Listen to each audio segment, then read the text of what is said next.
નમસ્કાર. આજે સુરતના સચિન જીઆઈડીસી વિસ્તારમાં જાહેરમાં થયેલી મારામારીની એક ગંભીર ઘટના સામે આવી છે.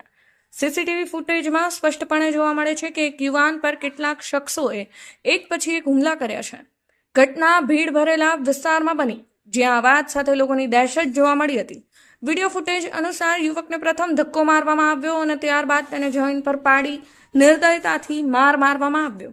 એકથી વધુ શખ્સો દ્વારા લાઠી અને હાથપાયના કરતા પણ જોવા મળે છે.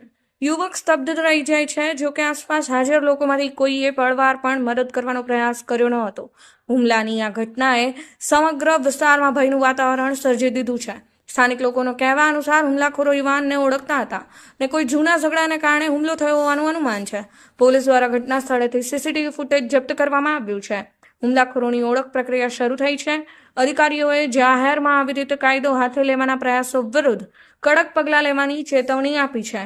હાલમાં યુવાનની હાલત અને ઈજાઓ વિશે અધિકૃત માહિતી અપાયેલ નથી, પરંતુ સારવાર માટે તેને તાત્કાલિક હોસ્પિટલ ખસેડવામાં આવ્યો હતો.